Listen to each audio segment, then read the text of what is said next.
ताजिर transporters और poultry association मुत्तहिद 19 जुलाई को मुल्क गिर पहिया जाम हड़ताल का ऐलान। पूरे पाकिस्तान में सप्लाई बंद। ट्रांसपोर्ट एसोसिएशन ने हड़ताल की कॉल दे दी। वजीर खजाना ने नुमाइंदों को आज मुज़ाकरात के लिए बुला लिया। सदर मलिक शेर खान ने कहा, ट्रांसपोर्ट बिरादरी ताजरों के साथ है। अगर ताजिर कहेंगे हड़ताल बढ़ानी है तो हम हड़ताल को मजीद बढ़ाएंगे। वजीर खजाना कराची आकर भी हमसे मुलाकात नहीं कर रहे।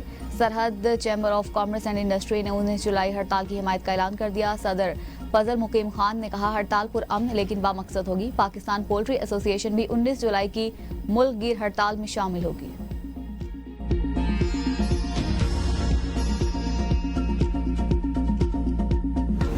पहले दरामद फिर बरामद का खेल। चीनी की कीमतों में कमी के दरवाजे बंद। चीनी का नया रेट तय। हुकूमत और शुगर मिल के दरमियान मुआहिदा तय पा गया।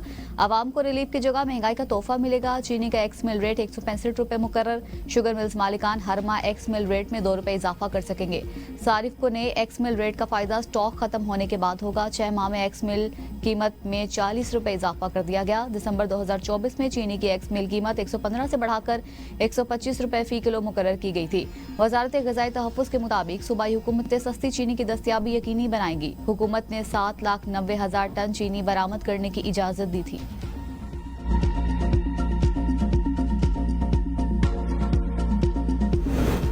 चीनी की डबल सेंचुरी। मुल्क के मुख्तलिफ शहरों में चीनी की कीमतों पर पड़ लग गए। हुकूमत खामोश तमाशाई। निर्ख अवाम की पहुंच से दूर होने लगे। कहीं चीनी 190 रुपए फी किलो तो कहीं 200 रुपए फी किलो तक जा पहुंची। प्राइस कंट्रोल कमेटी गायब। मुनाफाखोर सरगर्म। चीनी बहरान ने आवाम को चकरा दिया। शहरियों का ज़िले इंतजामिया से फौरी निर्खनामे जारी करने का मुतालिबा। कहा, प्राइस कंट्रोल कमेटी मुतहरिक की जाए ताकि मसनूई महंगाई को रोका जा सके। दरामद बरामद के चक्कर में आवाम को अरबों का चूना लग गया। हुकूमत ने चीनी दरामद में शुगर माफिया को टैक्स में भी रिलीफ दे दिया।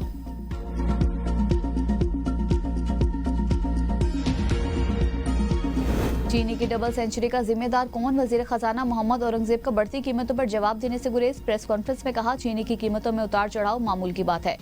मईशत मुस्तहकम, ग़िज़ाई अशिया की कीमतें कम ज्यादा होती रहती हैं। मुल्क में फौरी तौर पर शरह नमू में इजाफा हुआ, लेकिन ऐसा करना ज़र मुबादला के ज़खायर पर शदीद दबाव का बाइस बनता है, जिससे मईशत दोबारा गैर मुस्तहकम हो सकती है।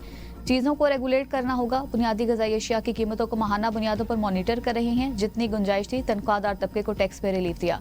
हुकूमत ने अपने खराजात में कमी की है। FBR को गिरफ्तार करने का इख्तियार दिया गया था, जो वापस ले लिया गया। इस वक्त FBR की मुकम्मल ट्रांसफॉर्मेशन जारी है।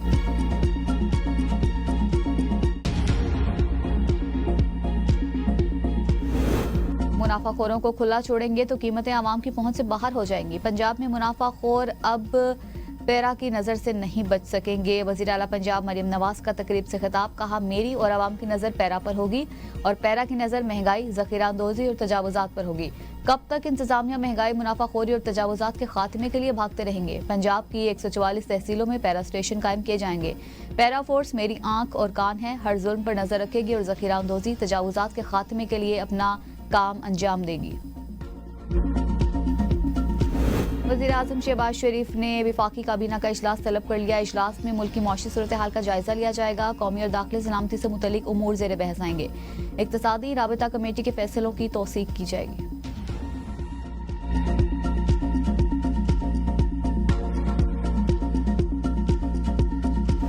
वफाकी वज़ीर दाखिला मोहसिन नकवी की तेहरान में ईरानी सदर मसूद पेज़ेश्कियान से मुलाकात। पाकिस्तानी वफ़द से गुफ्तगू में ईरानी सदर ने कहा, सेहूनी हुकूमत मुसलमानों की सफ़ों को कमज़ोर और तकसीम करने की कोशिश कर रही है। उन्होंने कहा कि इस्लामी दुनिया को सेहूनी हुकूमत का मुकाबला आपस में इत्तेहाद और यकजहती से करना चाहिए। ईरानी सदर ने 12 रोज़ा जंग में ईरान की हिमायत करने पर पाकिस्तानी हुकूमत का शुक्रिया अदा किया। पाकिस्तानी ज़ायरीन बगैर ऑर्गेनाइजर ग्रुप के इराक में नहीं जा सकेंगे। वज़ीर दाखिला मोहसिन नकवी का तेहरान में सह मुल्की कॉन्फ्रेंस से खिताब। कहा, इन ग्रुप्स को पाबंद किया जाएगा कि जो भी लोग इनके साथ जाएंगे, इन सबको वापस लाना लाजमी होगा। कोई फर्द इनफरादी तौर पर नहीं जा सकेगा सिवाय उनके जिन्हें सिफारत खाना खुद खुसूसी वीजा जारी करेगा। लोग वहां जाकर गैर कानूनी तौर पर काम शुरू कर देते हैं, हमें यह सिलसिला बंद करना होगा।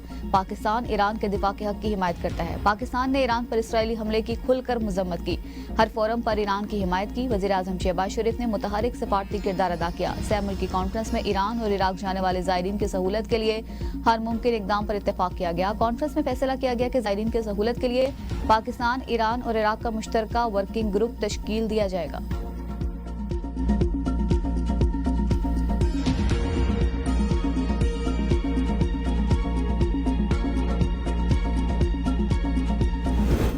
जल्द से ज्यादा तरक्की कम। गैलप सर्वे ने खैबर पख्तूनख्वा हुकूमत की कली खोल दी।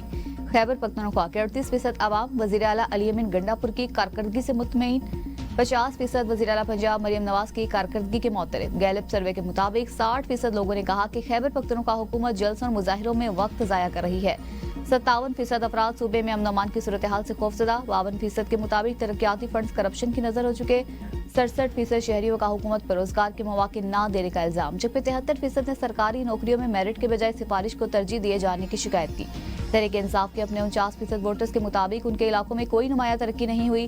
49% अफराद को बिजली की किल्लत या खराबी का सामना। सर्वे के मुताबिक 77% नौजवानों को पार्क्स और 81% को लाइब्रेरी की सहूलत मुयसर नहीं। 63% अफराद को सेहत की सहूलत मुयसर है। सर्वे में कहा गया कि तहरीक इंसाफ के 13 साल के दौर में सड़कें और ट्रांसपोर्ट बेहतर हुई, ताहम 2024 के बाद तरक्की की रफ्तार सुस्त रही।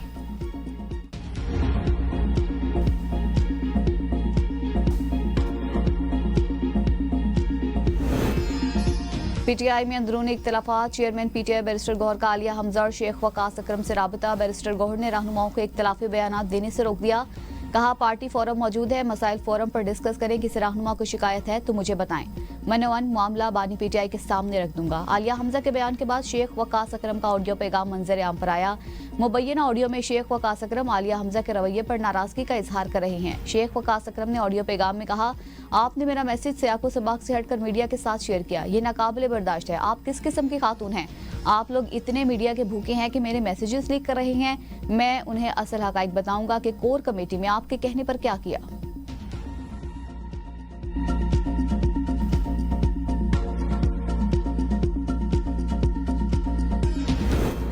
पीटीआई से इख्तिलाफात खत्म नहीं कर रहे, चाहते हैं ताल्लुकात में मयाना रवि रखी जाए। सरबराह जेयूआई मौलाना फजलुर रहमान की चारसद्दा में मीडिया से गुफ्तगू। अपोजिशन के किरदार पर शदीद तहफ्फुज़ात का इजहार करते हुए कहा, सूबे में अपोजिशन के साथ इन हालात में कैसे चलें। अपोजिशन जमातें अराकीन की रुकनीत मुअत्तल कराने के अदालतों से रुजू कर रही हैं। मुस्लिम लीग नून ने भी हमारे खिलाफ अदालत का दरवाजा खटखटाया है। नून लीग को अंदाजा नहीं कि उनके इस इकदाम से फायदा किसको हो रहा है। मदारिस बिल पर हुकूमती इत्तेहाद की बदनीयती जाहिर हो चुकी। जेयूआई आज भी मिसाक जमहूरियत पर कायम है। सियासतदान मिसाक जमहूरियत पर अमल करें तो बेहतर माहौल पैदा हो सकता है। शहरियों के जानो माल की हिफाजत रियासत की जिम्मेदारी है।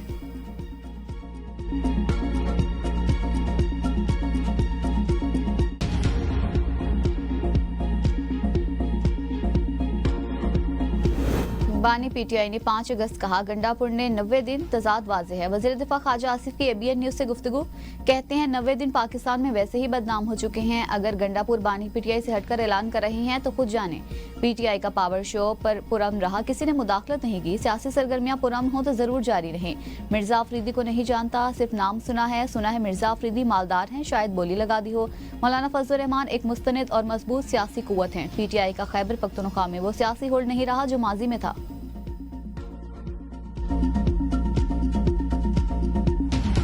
90 दिन की बात आईनी बुनियाद पर हो रही है। 5 अगस्त का हवाला जज्बाती था। अली अमीन गंडापुर की दानिशवाराना राय को पार्टी फैसले से ना जोड़ा जाए। सेक्रेटरी जनरल पीटीआई सलमान अकरम राजा की एबीएन न्यूज के प्रोग्राम सवाल से आगे में गुफ्तगू। 5 अगस्त का ऐलान बानी और पार्टी का है। 90 दिन अली अमीन गंडापुर की जाती राय थी। ये किसी एक दिन या जगह की नहीं, पूरे मुल्क में अवामी बेदारी की तहरीक है। बानी ने कहा है, कौम आइन की बहाली और अदलिया की आज़ादी के लिए मुतहरिक हो। अलीमा खान का पैगाम ही असल पार्टी बयानिया है। आलिया हमजा की ट्वीट गैर जरूरी थी। नाराजगी का कोई सवाल ही पैदा नहीं होता। मसला कुछ नहीं था, मामले को बढ़ा चढ़ाकर पेश किया गया।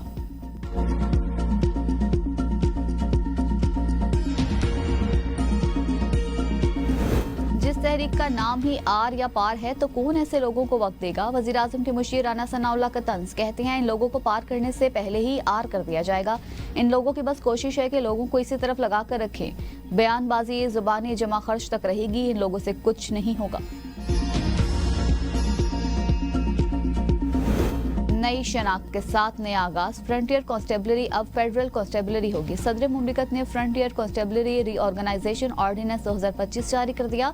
फेडरल कांस्टेबलरी को आज़ाद जम्मू कश्मीर गिलगित बल्तिस्तान में भी काम करने का इख्तियार हासिल होगा। वजीर मुमलिकत तलाल चौधरी की कमांडेंट FC रियाज नजीर के हमरा प्रेस कॉन्फ्रेंस करते हुए उन्होंने कहा कि फ्रंटियर कांस्टेबलरी अब फेडरल कांस्टेबलरी होगी। FC में अब पूरे पाकिस्तान से लोग भर्ती किए जाएंगे। FC के हवाले से ऑर्डिनेंस जारी कर दिया गया। 18वीं तरमीम आईनी स्ट्रक्चर देखते हुए एफसी का नाम बदला गया। कमांडेंट एफसी रियाज नजीर का कहना है कि एफसी के 41 विंग्स होंगे। एफसी को 6 डिवीजन में तकसीम किया जा रहा है। फेडरल कांस्टेबलरी की ऑपरेशनल जरूरियात को विफाक पूरा करेगा। एफसी जिस एक्ट के तहत काम कर रही है, इसको 100 साल से जायद गुजर गए। ये फोर्स पुलिस नहीं है।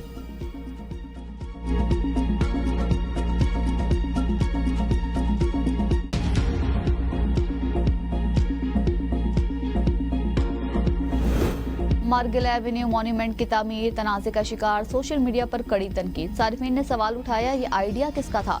तनकीद के बाद मॉन्यूमेंट की तामीर का काम रोक दिया गया। सीडीए की जानिब से मॉन्यूमेंट को उखाड़ने के अहकाम जारी कर दिए गए। मार्गिला एवेन्यू राउंड बाउट पर गुज़िश्ता एक हफ्ते से काम जारी है। सोशल मीडिया पर तस्वीर वायरल होने के बाद सीडीए ने नोटिस लिया। निजी सोसाइटी की जानिब से मॉन्यूमेंट को शिफ्ट करने के इकदाम शुरू।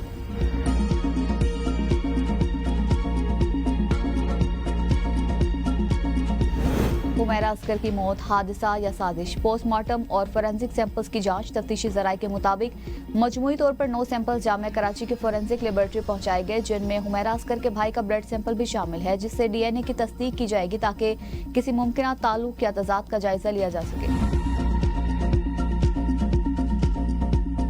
पाकिस्तान मेगा करप्शन स्कैंडल, नैब खैबर पख्तूनख्वा का आजम सवाती के जवाब पर अदम इत्मीनान, नोटिस जारी। 17 जुलाई को जवाब तलब।